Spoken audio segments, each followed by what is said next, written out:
Saudara Konsil Kesehatan Indonesia menonaktifkan sementara surat tanda registrasi atau STR Dr. Syafril Firdaus yang diduga melecehkan pasien di sebuah klinik di Garut, Jawa Barat. STR penting bagi tenaga kesehatan untuk melaksanakan pelayanan kesehatan. Nah, untuk itu MDP sudah melakukan investigasi ke lapangan karena harus ditangani oleh Majelis Disiplin Profesi. Kemarin malam mereka sudah melaporkan, ternyata hasil investigasinya ada tindak pidana yang dilakukan ya, sehingga kemudian disampaikan ke pihak berwajib untuk ditindaklanjuti dan juga sudah disampaikan ke kami, ke Konsil, sehingga untuk melakukan perlindungan kepada masyarakat, maka STR yang bersangkutan, dokter yang bersangkutan sudah kami nonaktifkan untuk sementara sampai menunggu dari penegak hukum. Nantinya akan kita lanjutkan ke tahap selanjutnya, tentu ini kami masih menunggu ya. Usai ditetapkan sebagai tersangka, lalu bagaimana perkembangan kasus pencabulan yang dilakukan dokter kandung di Garut? Apakah ada korban baru yang telah melapor kembali? Kita sudah bergabung sore hari ini dengan jurnalis Kompas TV Fida Alatas dan juru kamera Reza Pratama. Fida, kalau dokter kandungan ini sudah ditetapkan sebagai tersangka, apakah terkait dengan korban, ini ada tambahan lagi korban yang akhirnya berani untuk melapor ke polisi? Ya, Audrey dan juga saudara, selain akan melakukan pemeriksaan psikologis dalam waktu dekat, ini juga yang menjadi fokus dari penyidik dari kepolisian Polres Garut begitu, yakni terkait mencari lebih dalam terkait jumlah korban yang kemudian menjadi korban kekerasan seksual dari dokter Objin yang berpraktik di Garut ini.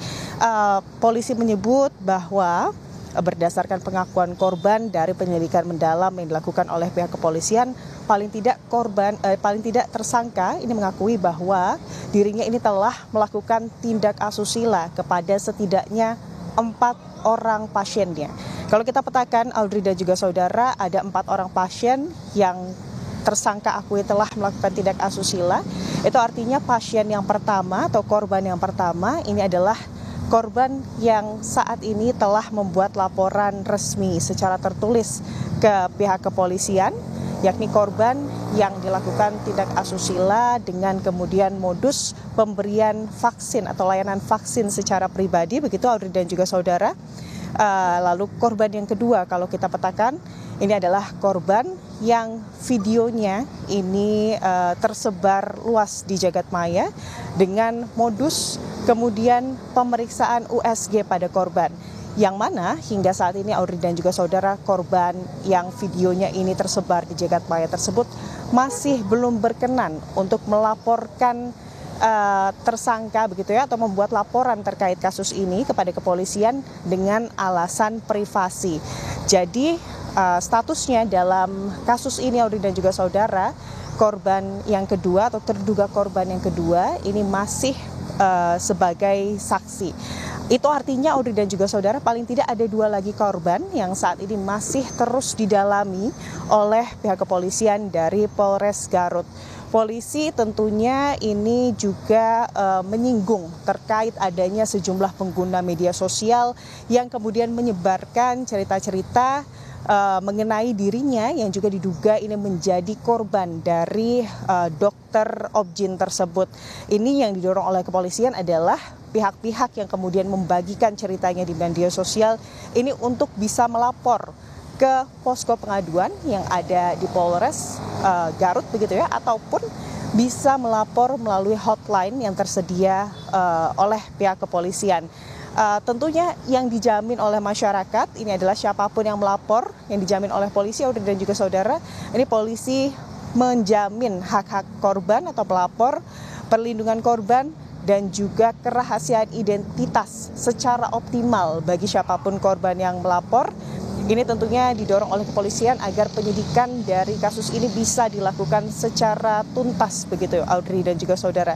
Dan kalau kita lihat dari hasil pemeriksaan, polisi juga berharap nantinya dengan berjalannya waktu dan juga dengan melapornya para korban, ini tentu akan memeriksa kembali berapa sebetulnya korban yang dilakukan tindak asusila oleh dokter tersebut, baik itu dilakukan di dalam ruang praktik maupun di luar ruang praktik.